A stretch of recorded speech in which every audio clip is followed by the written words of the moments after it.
What I wanted to do today was to share some personal information with you, and it might come as no surprise to some people, but might be surprising to others.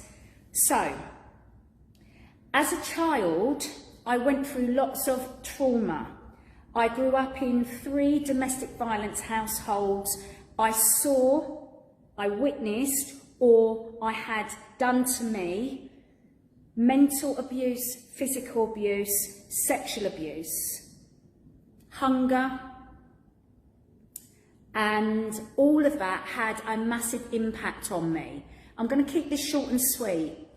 At the age of 16, I left home, and then from the ages of 16 to 28, I was studying and doing my accountancy qualification, and it took me 10 years to get to Chartered Management Accountant status.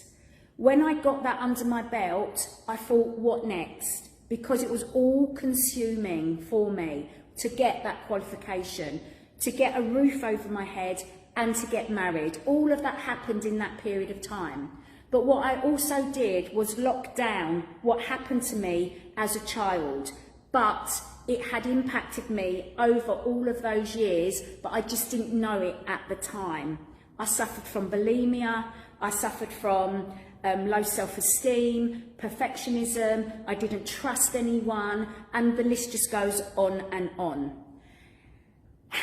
When I got pregnant and had my first boy, my first child, which was a boy, all those years ago now, I didn't know it at the time, but my mental health was declining, and I actually had a bit of a breakdown. I call it a breakthrough now, but at the time it wasn't very pleasant because you don't understand what's happening to you. You're trying to hold on to normal life, but you know that you're really struggling, but you don't know how to voice it. You don't know how to tell people that you're going through a hard time whilst you're trying to hold on to that professional status that you've worked so hard for.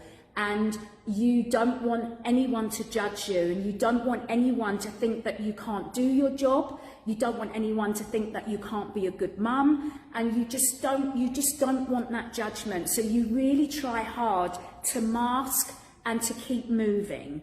Well, you can only do that for so long. Everyone's got a breaking point, and my breaking point did happen, and I got through that with some therapy, and I carried on with my career progression with accountancy, but unfortunately things were still coming up for me from my childhood.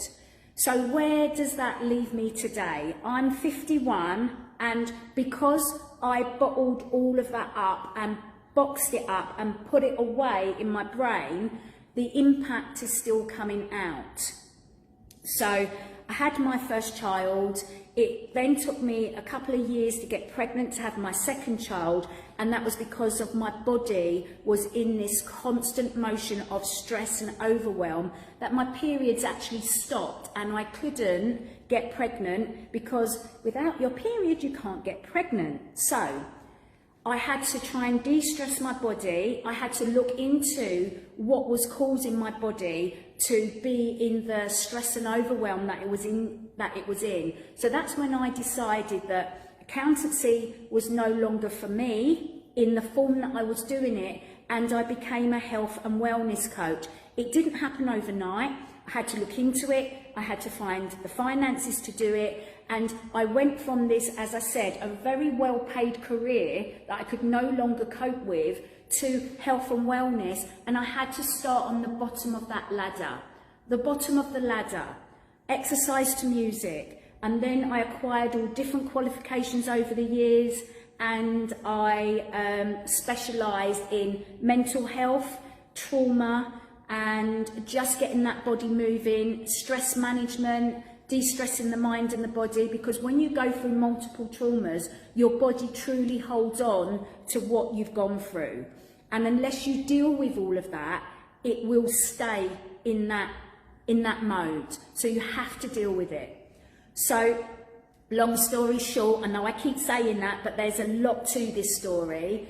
I became that health and wellness coach in 2003. I started my journey, and it's now, what, 2022? and I'm still on that journey. But in the meantime, I've used my lived experiences to change things for other people. I wrote 2 books, 3 books actually. I've created my own charity. I created my own course, and I help victims and survivors of childhood trauma recover as much as they can through holistic means, which is stress management, nutrition, fitness, protocols that I've learned that's worked for me and others over the years. I listen to the experts in trauma. I've read so many different books, and I keep that learning up so that I can help as many people as I can through my work. So I have my charity over there, but I also have my health and wellness fitness business that sits here. And that's why I don't do high impact work. I concentrate on just keeping the body moving, strengthening the body, and de-stressing the body. And it's really, really important to me for my own health and well-being, and that of my clients too. So I am starting today. So I've gone through, over the last 5 years, I've gone through the legal system trying to get justice for my family and I, for the harms that were caused to us when we were children and teenagers, because we're all living with different impact today. So it's been really important that we try to get justice through the justice system, and that in itself has been re-triggering and re-traumatizing. So today I'm actually starting EMDR therapy.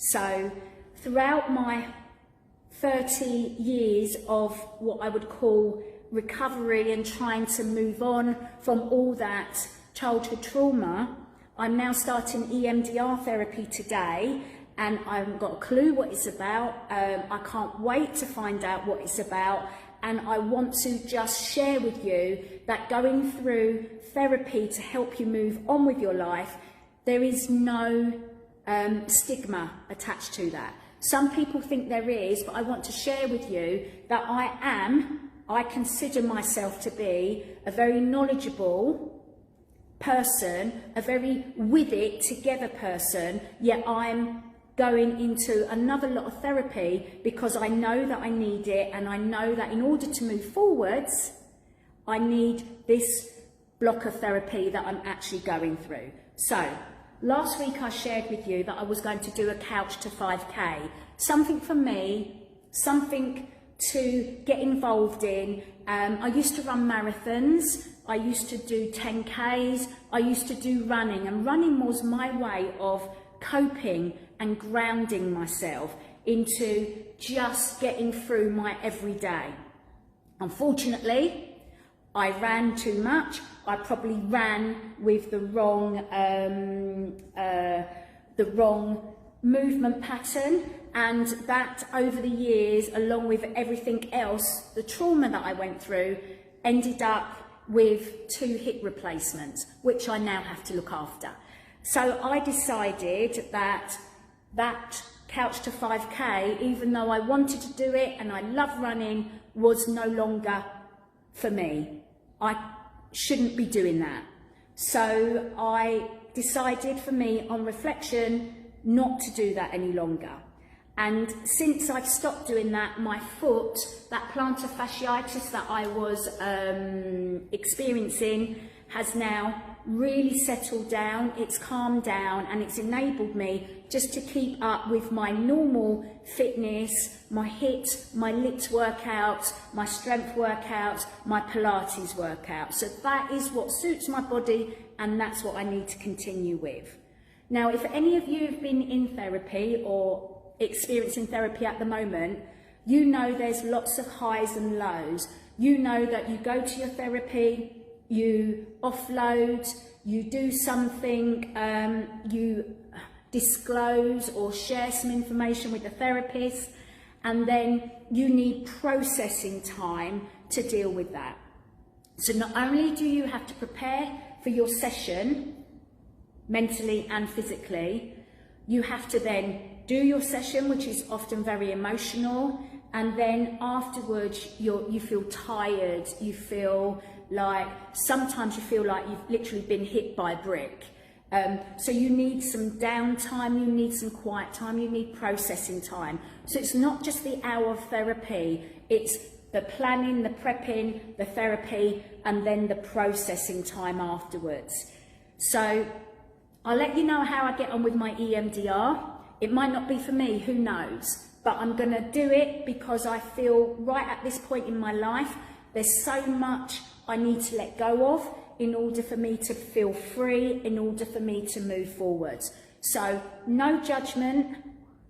If you are struggling, yeah, my message, get help and support as early as you can so that you can deal with what's holding you back, so that you can move forwards. Really, really important that you invest in yourself, whatever that happens to be, a counsellor, an EMDR specialist, trauma specialist, a life coach, a health and wellness coach, whatever that happens to be, whatever you need, seek the solution for you and take that first step forward and take action.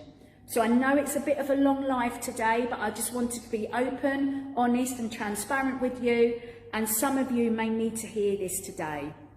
So please watch this, share this video, and let me know if I can help you in your journey to move forwards, upwards and onwards. All right, guys, have a wicked, wicked day. Have a brilliant weekend, and I'll see you Monday again. All right?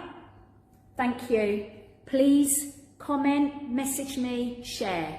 Really appreciate your support. Thank you, guys. Bye.